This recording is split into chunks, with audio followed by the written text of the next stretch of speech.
From our State House studio in Montgomery, I'm Todd Stacy.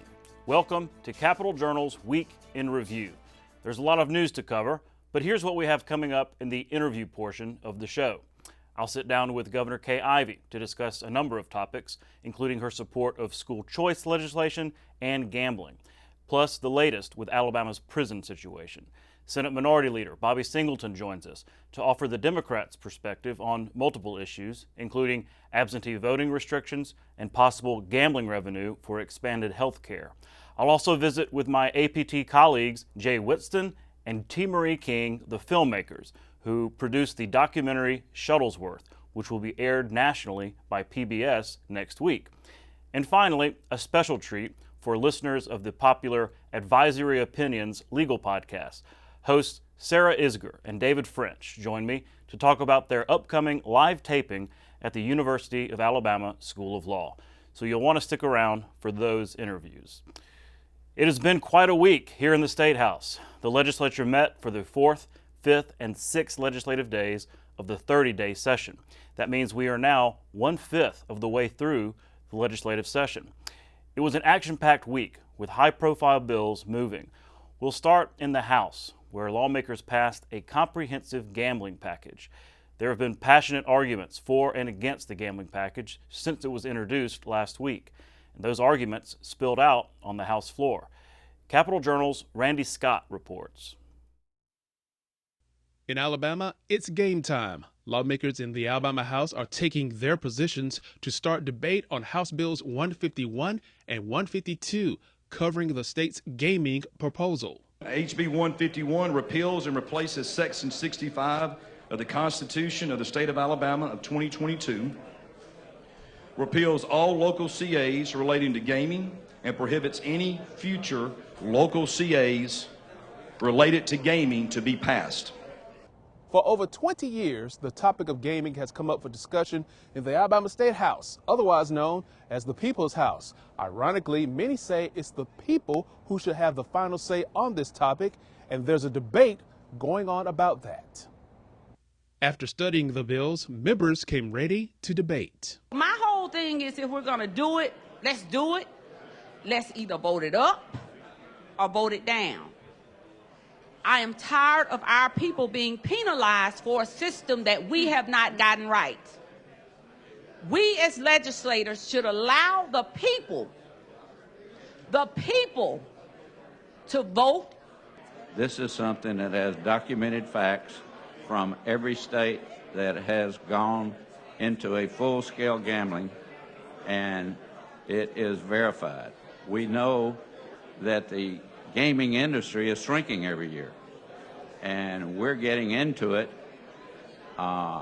into a shrinking industry, but we're coming in on super steroids because this is the strongest gambling bill I've ever seen. However much we do with gambling is not going to affect me. I don't do it. But people need the right to decide how they live their life. And people need to decide what they do with their own money. And people need the right to do that. And I think amending this Constitution anytime we can to give people the opportunity to do that is a positive thing. When I look at this situation that we're in with an amendment to put another item into play that would be damaging to families and to children, it really causes me a lot of difficulty to find a way to even consider supporting it. House Bill 151 and 152 are approved by the House and now head to the Senate.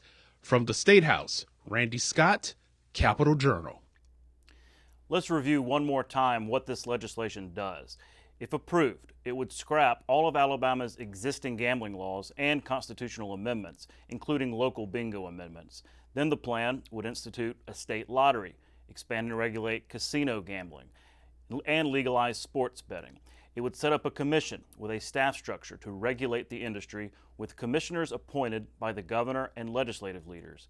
10 casinos would be allowed under the plan, including the current 3 Porch Band of Creek Indian sites. Operators could bid for licenses in Macon, Greene, Mobile, Jefferson, Houston, and Lowndes counties, where of course there are existing gambling operations. There would also be an additional license awarded pending approval of a compact with the Porch Creeks. Casinos would be taxed at 24%, while sports betting would be taxed at 17%. Proponents estimate revenue to the state would be between $800 million and $1 billion annually. Where would that money go? Lottery proceeds would all go towards a special fund set aside for education. Casino and sports betting revenue would be placed in a trust fund to shore up the general fund accounts and then used for expenditures like healthcare, mental health, state parks, state retiree benefits, and other non-recurring expenses. Moving on to the Senate, which early in the week took up Republicans' top priority of cracking down on what they characterize as ballot harvesting. Senate Bill 1 from State Senator Garland Gudger would make it a misdemeanor to handle a non-family member's absentee ballot or to distribute ballot applications with pre-filled voter information. It would make it a felony to pay someone or receive payment to handle someone else's absentee ballot or ballot application. Democrats strongly object to the proposal, saying inappropriate activity is rare and that this would make it harder for elderly and disabled people to vote. That led to a more than 2-hour filibuster on the Senate floor. I've heard that there is issues with this bill that limits people to be able to vote. That's not what this bill is about. To me, this is about for people to being able to get to the polls, to be able to vote who they want to vote for. Again, it's not a Republican bill. It shouldn't be a Democrat bill. It shouldn't be an independent bill. It's about getting people to the vote and making sure that it's a free and open and secure process to make sure that their ballot counts. And the key is right now, it's not always secure. This bill deals with that last leg of election integrity laws that we need in Alabama. I do disagree with the fact that, respectfully, that you're saying that it is happening. And I would love to see that data that is being presented across the state to say that it's happening, because if it has been happening in terms of harvesting ballots, and if people have been paying people to do that, then I don't know why we haven't had more convictions. The bill eventually passed on a 28-7 vote and now goes to the House. The Senate also took up a bill that would overhaul the governing structure of the Alabama Department of Archives and History. As Capitol Journal's Jeff Sanders reports, the legislation faced strong opposition from Democrats who questioned the necessity and intent of the bill. Here's his story. From a charged committee meeting. Okay, guys, this is how this is going to work. We're going to make the motion, then we're going to get a second. I'm going to leave. To a heated debate on the Senate floor. We can't be on an emotional ride here. Senate Bill 77 by Republican Senator Chris Elliott passed through the Senate this week by a vote of 28-5. Boards are accountable to elected officials who are then accountable to the people. And the Archives and History Board shouldn't be an exception to that. Elliott argues that his bill aims to impose stricter regulations on the Archives and History Board by putting an end to self-perpetuating appointments and giving the governor and legislative leaders the authority to make these appointments. Democratic Senate Minority Leader Bobby Singleton challenged Elliott on the necessity of altering the composition of the Archives Board, suggesting instead that Elliott simply disagrees with how the department portrays the state's history. Well, then why don't you just do what you really want to do, is just ban that subject matter from being over at History and Archives, because it has nothing to do with the board. What's not relevant is who somebody had sex with last night. That doesn't matter. Doesn't matter for you, doesn't matter for me. What matters is what we do, what we contribute to society. Steve Murray, the director of the Department of Archives and History, defended the department's approach, stating that their content about prominent LGBTQ+ figures from Alabama was appropriate for the intended audience. It had some content about prominent Alabamians who were members of the LGBTQ community. There was nothing graphic, nothing objectionable about it. It was appropriate for the general adult audiences that the program was promoted to. Murray emphasized the department's commitment to neutrality and accuracy in presenting the state's history. What concerns us most about the legislation that's moving through the State House right now is the fact that it creates entirely at-will appointments so that a member of the governing board of trustees of the department could be removed at any time by their appointing authorities for any reason or no reason. It's a simple measure of accountability that provides an opportunity for the people to be heard if they have an issue. Reporting from the State House in Montgomery, I'm Jeff Sanders for Capitol Journal. The Senate also took up legislation aimed at raising the compensation for local boards of registrars, and it sparked some debate. Sponsored by Senate Minority Leader Bobby Singleton, Senate Bill 81 seeks to increase the daily pay for registrars from $80 to $100. During discussions, some senators reported receiving phone calls and emails urging them to oppose the bill due to concerns over language about racial quotas. That led to some clarifying conversations on the floor. One registrar called me and says, support, support, support. We've got a small pay raise in this that is important to us. Then I had another one that called me and said, vote no, vote no, vote no, because of an element where they think they're being required to do something in this legislation in regards to who can be appointed as a registrar. Wherever possible, that they can, to make sure that the membership of the board reflect the diversity of the state. It's not that they have to do it, it's only to ensure where it is possible that they can do that.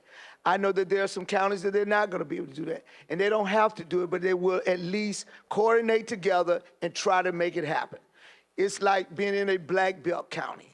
And because when I look at it, Mr. President, is that the Board of Registrars should be neutral. It should not be about Republicans, it should not be about Democrats, because we're talking about an electoral process to where everybody, versus black, white, citizen, everybody comes to that Board of Registrars to register to vote, and they should be comfortable to go to that Board of Registrars.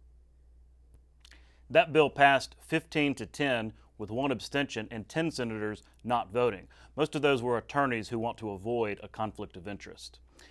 It was also a busy week in committee. A school choice plan, supported by Governor Ivey, was the subject of a public hearing in the Senate Education Budget Committee.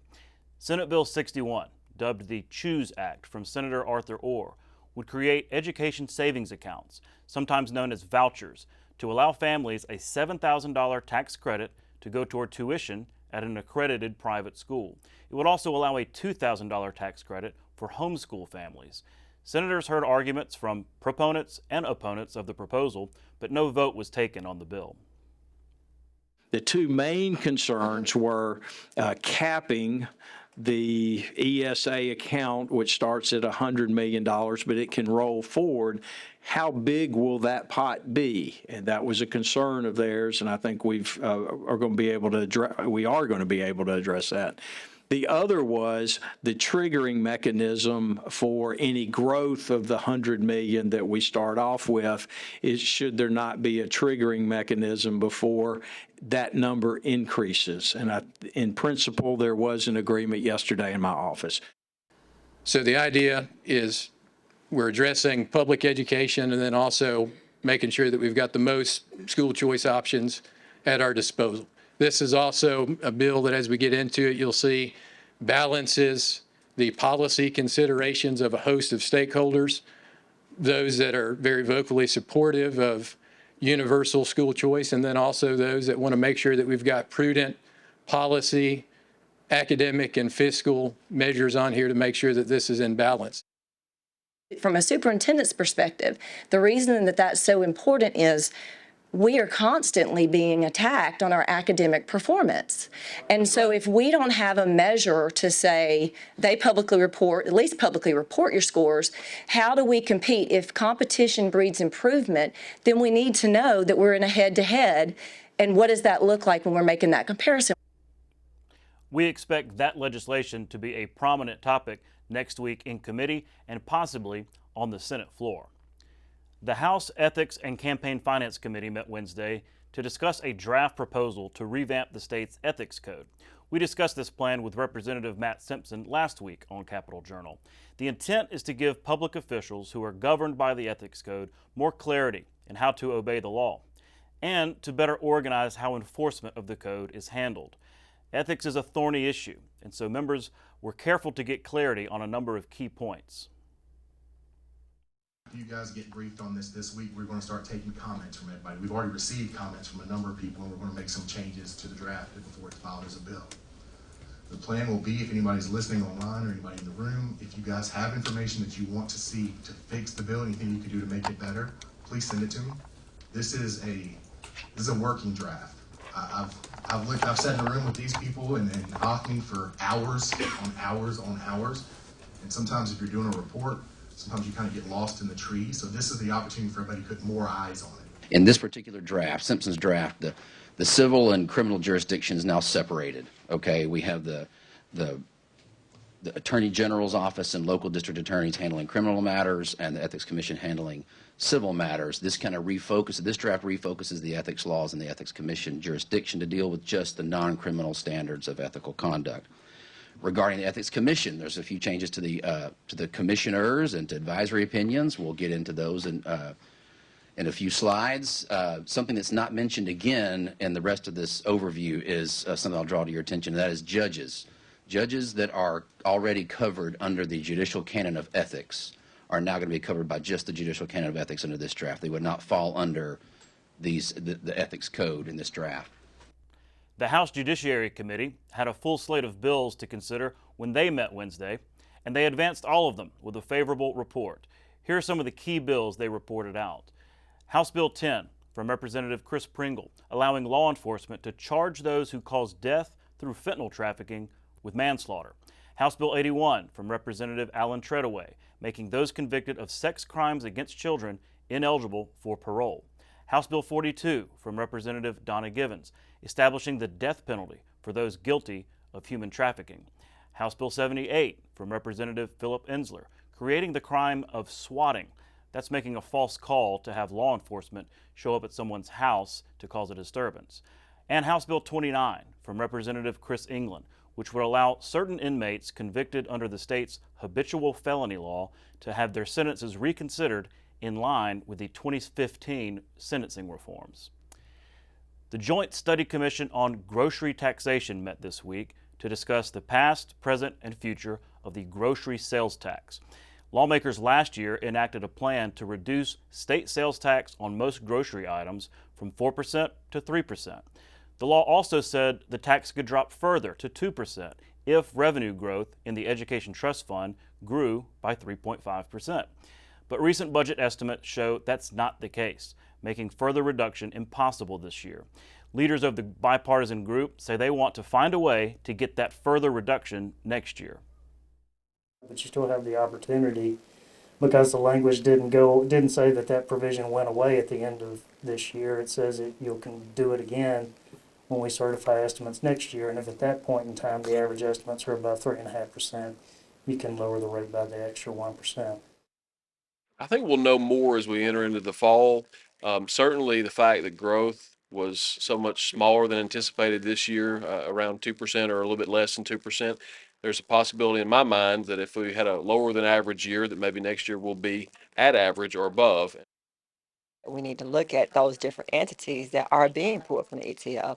I mean, we talk about the $100 million being for the choice, school choice, to affect 12,000 students. And so we also have to look at that as compared to people that's living every day and need food to eat and need relief. We're still seeing inflation in food costs. So those are things that I think will be discussed at length throughout this session. And that's what happened this week in the capital city. We'll take a short break and be back with Governor Kay Ivey. Stay with us. You can watch past episodes of Capital Journal online at video.aptv.org. Capital Journal episodes are also available on APTV's free mobile app. You can also connect with Capital Journal and link to past episodes on Capital Journal's Facebook page. And you can listen to past episodes of Capital Journal when you're driving or on the go with Capital Journal podcasts. Welcome back to Capital Journal. Joining me next is Alabama Governor Kay Ivey. Governor, thanks for coming on the show. Thank you, Todd. It's always good to be with you and Capital Journal and your viewers. Absolutely. Well, we love having you on. Thanks for the time. I mean, look, it's been a busy 2 weeks of the legislative session. We got plenty to talk about, but I actually wanted to start by backing up and talking about the F-35, which actually was last week, this big announcement I mean, what, 7-8 years in the making. And I remember working on this issue back when I worked in Congress for Martha Roby, who was there, who worked obviously so hard to get these jets to Alabama. But a real point of pride for our state, we're only one of 2 squadrons in the whole country, National Guard squadrons, that have this F-35. So what was that like to be able to celebrate it? Well, it was very, very special, and those machines are just amazing, and they are highly advanced with technology, and the skill it takes to fly one of those things is amazing. But we're proud that Alabama was one of 2 fields chosen for this, for the F-35, so we're glad to have them. Get those red tails on them too. Yes. That's great. Okay, let's talk school choice. You said during the State of the State that this was your top legislative priority. And that night we got the text of the bill that's moving now in the Senate. So we'll see how that proceeds. But I'm curious kind of how we got here, because this isn't the same bill that we saw last year. It's, measured, it's incremental. So I'm curious how your negotiations with Representative Garrett, Senator Orr, how did we arrive at this particular policy? Well, we've been working months on this because we want to get it right. This can make Alabama the most school choice friendly state in the nation, and it'll go a long way toward my goal of having Alabama in the top 30 of our educational outcomes. So education savings accounts are truly my top priority. In the first 2 years, they'll be available to those families most in need, like at 300% of the federal poverty level. And after those 2 years, all families will be eligible. And the nice thing about this, it's going to be sustainable. So not only will we get it started, but it will be sustainable for years to come. And that's a real good sign. So I applaud Senator Orr and Representative Garrett for their hard work on this too. But the Speaker Ledbetter has been very supportive, and so I appreciate working with the legislators on matters like this that can really move our state forward. There are people with concerns, though, right? There are people with concerns about, using public taxpayer dollars to essentially send to private schools. A lot of folks are concerned about that. So what would you say to those opponents of the bill? Well, those opponents just probably hadn't read the whole bill, but it's not going to impact the public schools at all. They'll still continue, I think, because we're going to try to have the highest salary for our starting teachers in the Southeast. That will help strengthen our public schools as well. So I'm confident that the bill is a good, solid, well thought out bill that can pass, should pass, and make our system more education free. Let's move on to gambling. You also made waves during your State of the State by endorsing this House plan that's moving pretty quickly, actually, because you didn't have to. I mean, we were talking during your speech or after your speech. You could have just kind of said tacitly, I support this, right to vote or something, or could have said nothing at all. But you said, I support what the House is doing, an endorsement of the bill. So what won you over? What about this gambling plan won you over to earn your support? Well, Todd, I may never buy a lottery ticket or cast a bet on a football game. My interest in this bill is to fix our broken system the right way and have gambling that's available to our folks, but that it is limited, regulated, and controlled. We don't need to have all gambling, so it's just illegal gambling right now is rampant in our state, and that's not a good thing. And so this measure will fix that, and it'll go a long way toward improving our whole system. There are, again, folks with concerns, opponents that are fiercely advocating against the bill, saying it leads to things like corruption, it leads to addiction and family breakdown, and a lot of folks with policy concerns saying, hey, this is not the right way to do it. So how do you respond to those arguments from opponents who are pretty passionately against expanded gambling? Well, they don't have to gamble in the first place. The idea is to give the people the right to have a vote and let us have their say in this measure. And I just believe that if we limit, regulate, and control and enforce, we can have a system that works for the people of Alabama, and most important is a good deal for the state of Alabama. So I'm working hard on this. Let's move on to the subject of prisons. Never a fun topic because it's just, it's a difficult situation. But recently, you probably read some of our reporting that there's a lot of concerns in this building that because the costs have ballooned and really skyrocketed out at the Elmore site, that the Escambia, the second prison that was in the plan, might not be possible, might not be funding available for that. What's the latest? How are we going to fund this second new prison that's really kind of critical in terms of shutting down old prisons and having these new prisons? Well, I'm working closely with legislators on this issue. I've committed $100 million out of my budget for the general fund to go through to the Escambia County prison. So we all want the second. That we can't do without it. We've got to have the second It's prison. in the law, yeah. We've got to have the prison, and working with the legislators may take some more time, but we're going to get it done.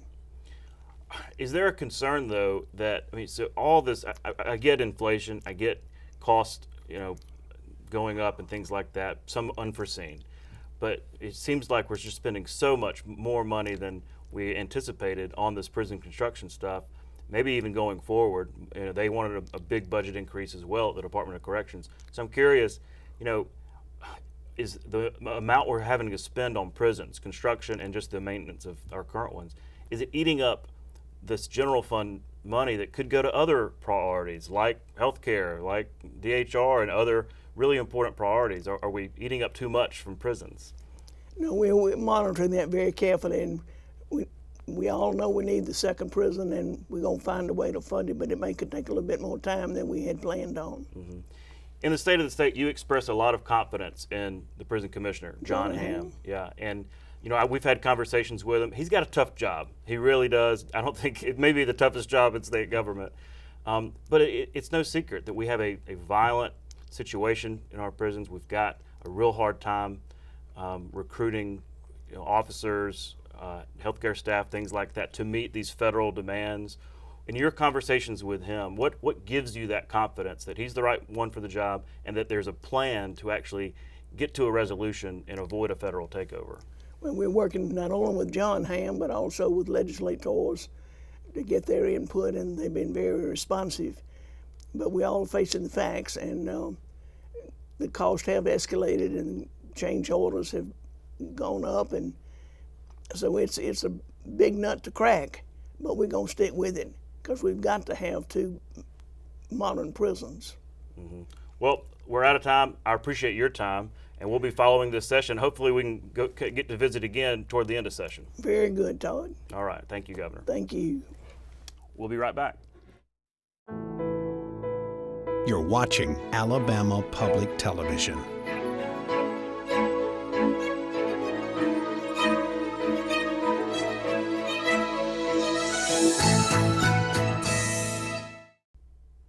Welcome back to Capitol Journal. Joining me next is Senator Bobby Singleton, Minority Leader of the Alabama Senate. Senator, thanks for coming on the show.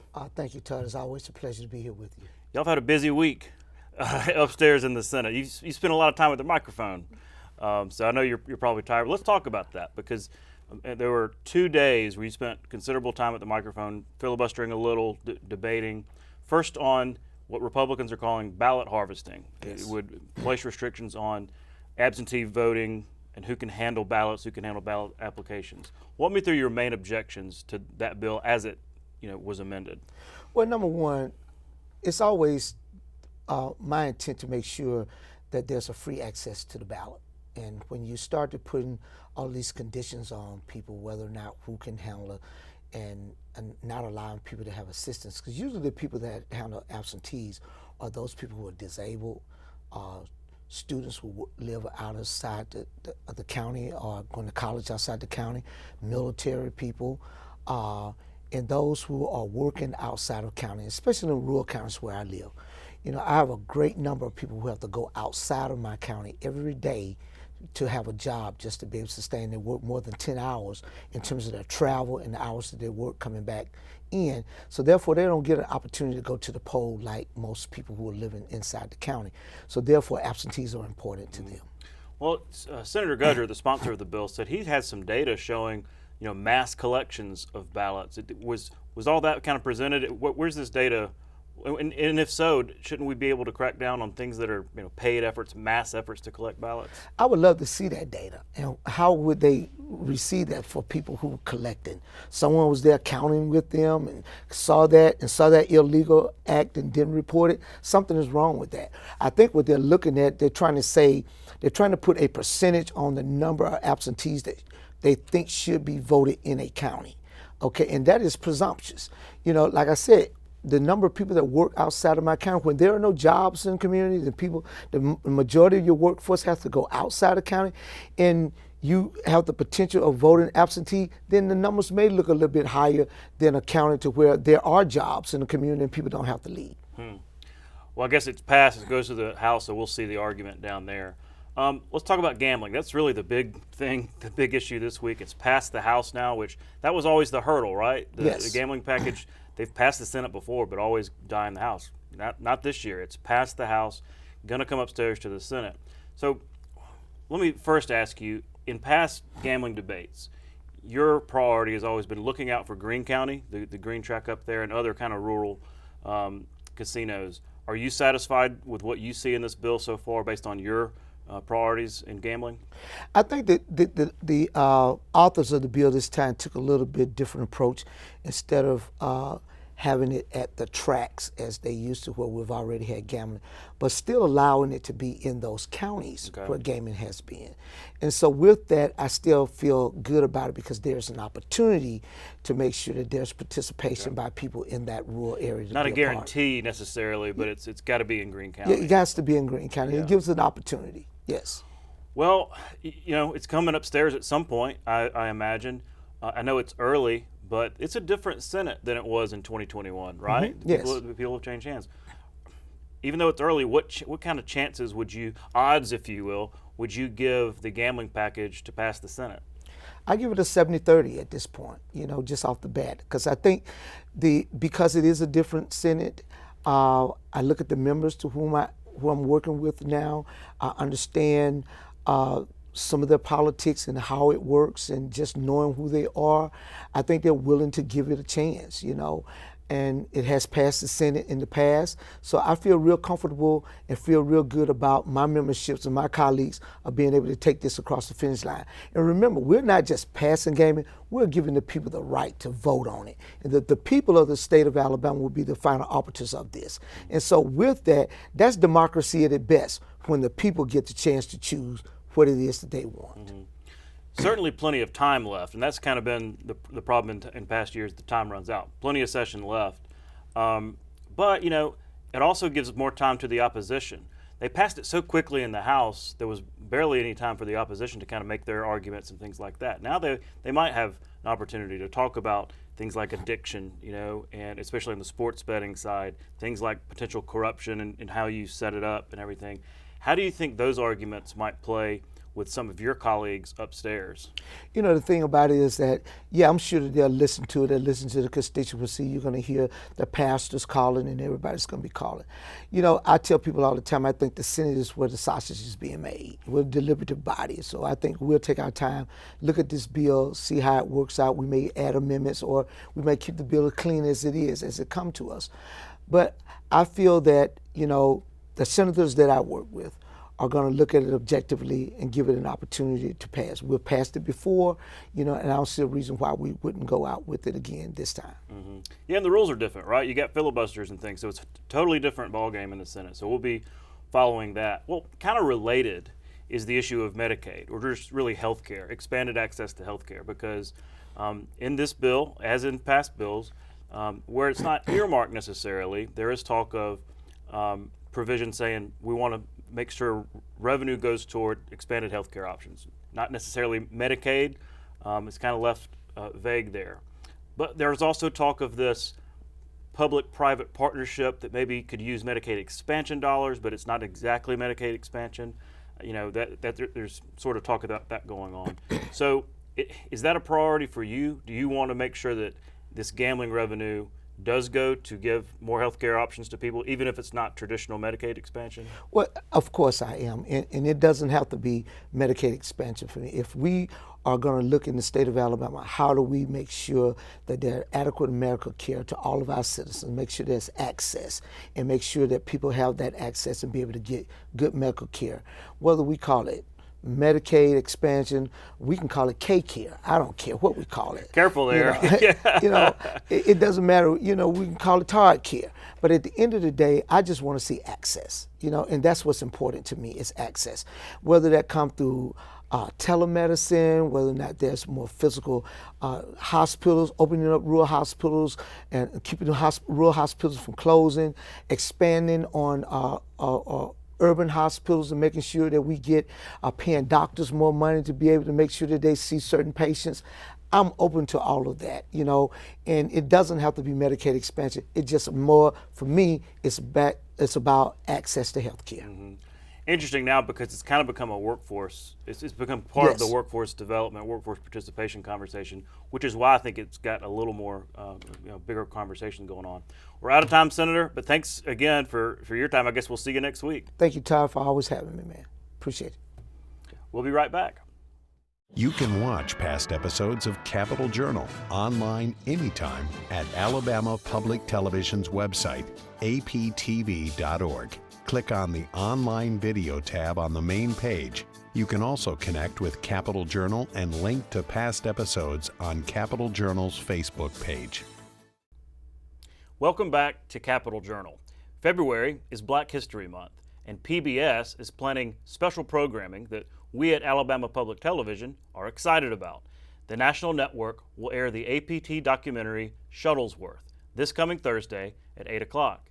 And joining me now to talk about it are the filmmakers, my APT colleagues, Jay Whitson and T. Marie King. Thanks for coming on the show. Absolutely. Thanks for having us.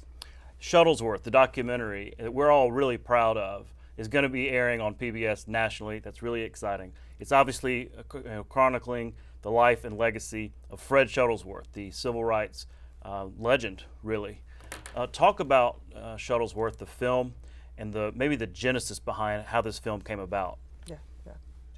Well, we interviewed Reverend Shuttlesworth in 2007 for a documentary that didn't actually end up getting made, and for years that interview just sat on the shelves, and I thought that we should do something with it. And then finally, in probably 2018, I started really getting serious about it, and in 2019 we started developing it, and then I got in touch with T. Marie King, who I knew from different circles in Birmingham, and we started working together and learning more about Reverend Shuttlesworth. And she has an extensive background with the Civil Rights Institute in Birmingham and was perfectly suited really to be able to help fill in all the blanks of all the stuff that I didn't know, but also to, she knows everybody. Mm-hmm. Well, I mean, we're going to show a clip here in a minute, but you're talking about some really difficult subject matter, right? And y'all don't scrimp on it, you don't gloss over it. So talk about that, the difficulty of working with that subject matter and the importance of really telling the truth. Well, I think you definitely want to make sure you're letting people know how serious that time was, but also being able to also highlight the strength of a community.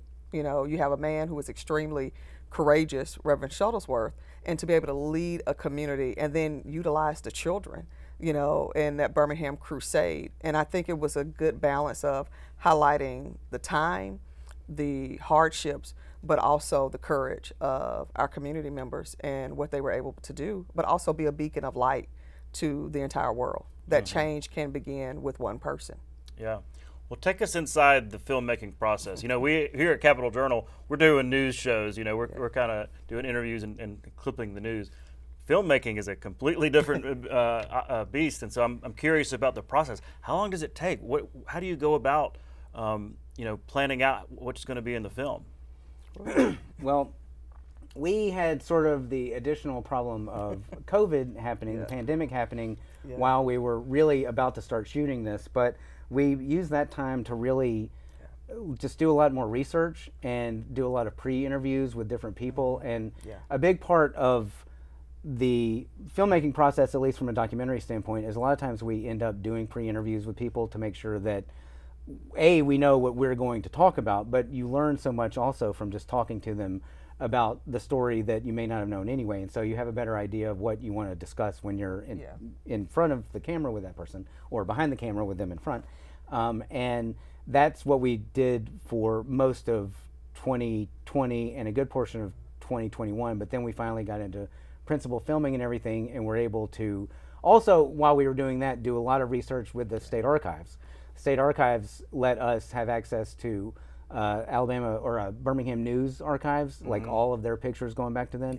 So we were able to find all kinds of extra things that nobody had really seen before. Yeah, and I think also partnering with the Birmingham Civil Rights Institute and being able to include Reverend Shuttlesworth in the telling of his own story and being able to take their oral history of him, I think was also what made the film so much special. Oh, absolutely. You have to document that. I mean, it is so important. And we're just so proud that the whole country is going to be able to see y'all's work and everything. And so what, if I know there's probably a lot, but what do you want people to take away from this film when they see it next Thursday on PBS? I mean, there's so many jewels in it. I think it'll be a history lesson for some. I hope that it's also a beacon of hope for others when we think about the things that we have to deal with in society in general. But for me, what always stands out is that one person's voice can make a difference, and I hope people are able to see how they can also shift and move and change their communities as well. So we've got a clip that we're going to air here in a second. Can you kind of set up the context of this? What are we seeing in this clip we're about to air? So there's a part of Birmingham called Smithfield, and Smithfield developed a reputation known as Dynamite Hill because there were so many houses that were bombed from the 40s into the 50s there, and then some of the bombings resumed. But people, anytime it's discussed in the clip, but anytime someone would try and move to the wrong side of the street, they would have their, no matter whether or not they were able to make it legally happen, the Klan would come and blow their house up. And it became a thing where everyone all over town would just hear regular bombings happening, and they would know that there was another bombing in Smithfield on Dynamite Hill. I mean, just, it's shocking stuff. So here it is, a clip from the documentary Shuttlesworth.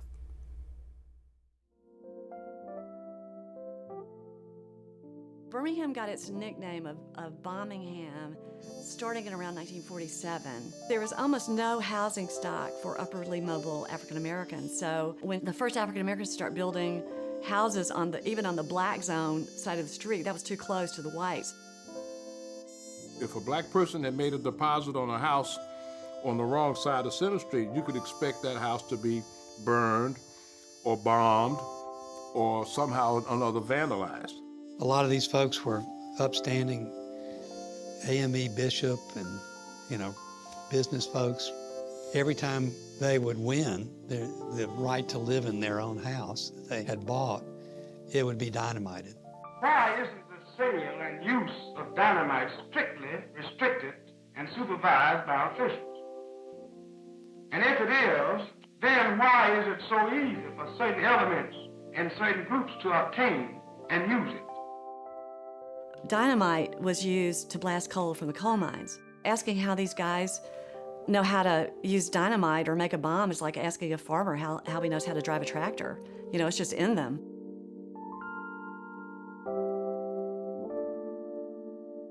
At Arthur Shore's house, the scariest moment on the first bomb, after hearing such that horrific blast, there must have been 300 people down there in that intersection. The cop pulled his police car up in the middle of the intersection and pulled that shotgun out of there and blew that light out. The next blasts that he shot were over our heads, but we scattered because we thought we were getting ready to be killed. That was a terrifying moment for this entire Smithfield community. We knew then, no question, that the police were the enemy. Wow. I mean, really powerful stuff. Kind of difficult to watch, but certainly something we need to be exposed to, and I'm so glad that our national audience is going to be able to watch Shuttlesworth. So Thank you and congratulations on your national recognition for this project. And thanks for coming on Capital Journal. Thanks for having us. And remember, that's next Thursday, the 22nd on PBS. Shuttlesworth will air at 8 o'clock. We'll be right back. You can watch past episodes of Capital Journal online at video.aptv.org. Capital Journal episodes are also available on APTV's free mobile app. You can also connect with Capital Journal and link to past episodes on Capital Journal's Facebook page. And you can listen to past episodes of Capital Journal when you're driving or on the go with Capital Journal podcasts. Welcome back to Capital Journal. Something different this week. The world of podcasting allows listeners to get news, commentary, or just interesting information from a variety of sources. Those in the legal profession, or just people like me interested in it, have found a new must-follow podcast called Advisory Opinions from the Dispatch. The show features legal breakdowns of complicated court cases and occasionally some hot takes about how the country's most pressing legal matters might play out. Next week, Advisory Opinions is coming to the University of Alabama School of Law for a live taping of the nationally influential podcast. Joining me now to talk about it are the hosts, Sarah Isgur and David French. Thanks for coming on Capital Journal. Thanks so much, Todd. Well, look, I'm a listener. I've really enjoyed the podcast. I've learned a lot as a non-lawyer, from the podcast. So, Advisory Opinions has really grown in reach and in influence lately. But take me back to the origins. How did this podcast first come about? Yeah, it's a great question. So Steve Hayes and Jonah Goldberg were starting the Dispatch, and I was brought on early. And I remember I was sitting in a restaurant in DC with them, and we were talking through our plans for the Dispatch. And Steve said, "We've just hired somebody." And I said, "Who?" And he said, "Sarah Isgur." And for some reason, immediately it popped in my mind, it would be great to do a podcast with Sarah, because I'd met her a few years before and gotten to know more about her since. And what's the phrase in baseball? A five-tool outfielder, like somebody who has a lot of different skills and can talk about a lot of different things. And so I thought, this is exactly the talented person to start a podcast with. And it was originally going to be politics, law, and culture. And it organically evolved to almost exclusively law, plus dating advice. And I'll never forget, we launched that first podcast, and our recording equipment was so primitive, we sounded like we were in an airport bathroom. It was really bad. I did. Yes, I sounded terrible. But it's really organically taken off since then. So there's this great New Yorker article about the podcast. Really, it's a profile of you, Sarah, but also the podcast in general. And one thing it mentions is that high-level judges, district, circuit, even Supreme Court justices listen to Advisory Opinions.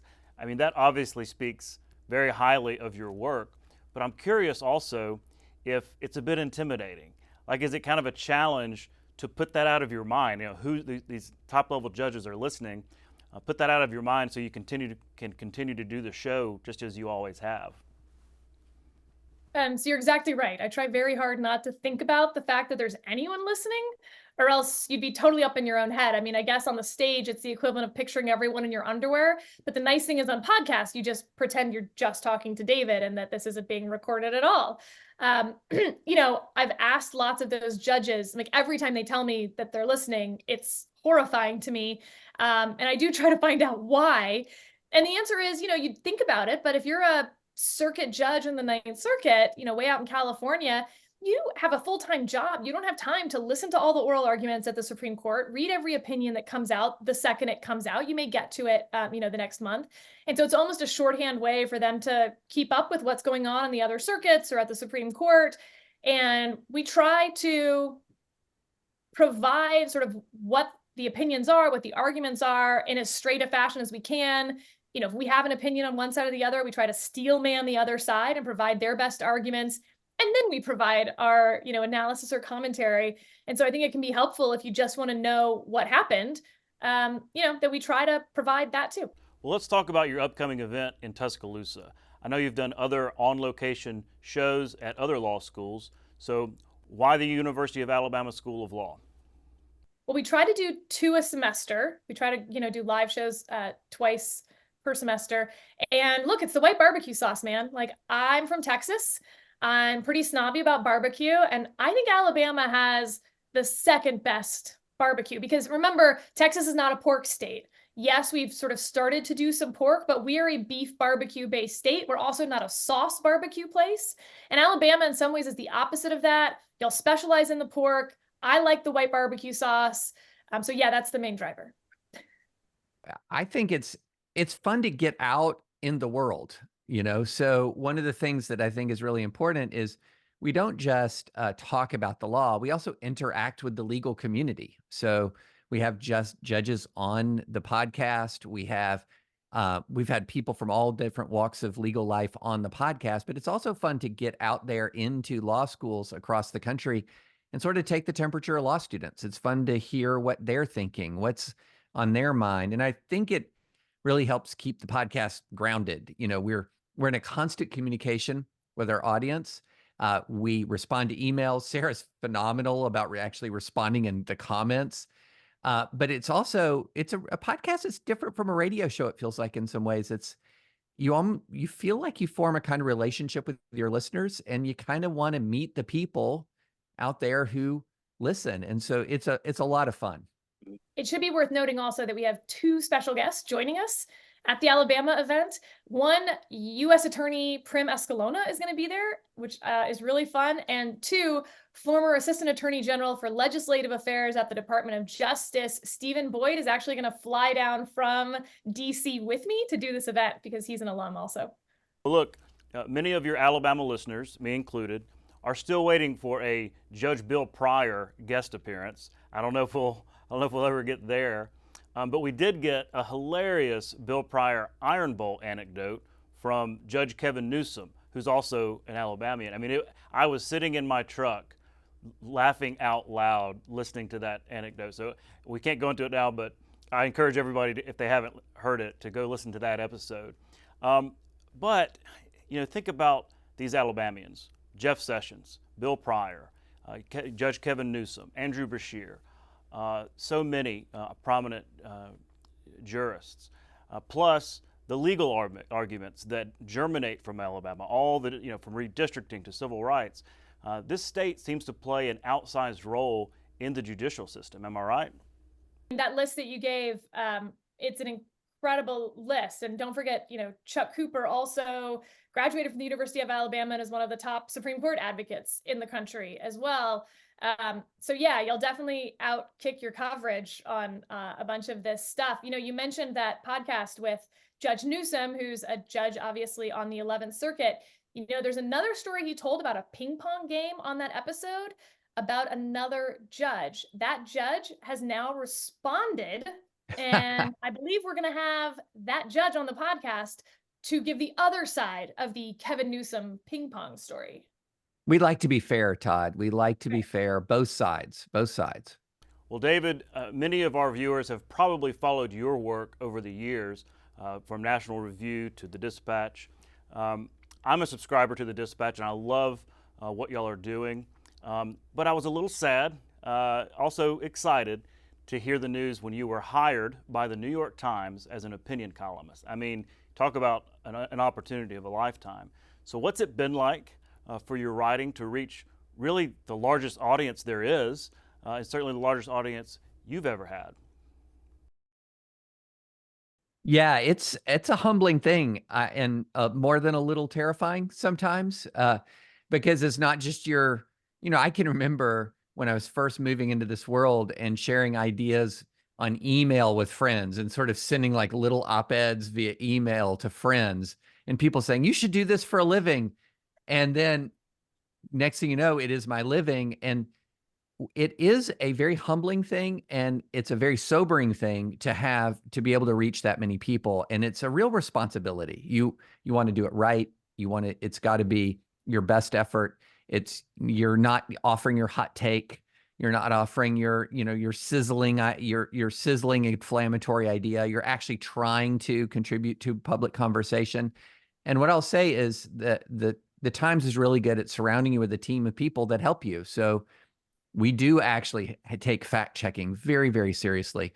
And we do have several sets of eyes so that especially when I'm addressing something that's big and controversial, you can have a real sense that we've really run the traps on this, that we're really putting forward the best analysis we can. And it's a privilege and it's a giant responsibility. And so far, I've really enjoyed working with the folks there.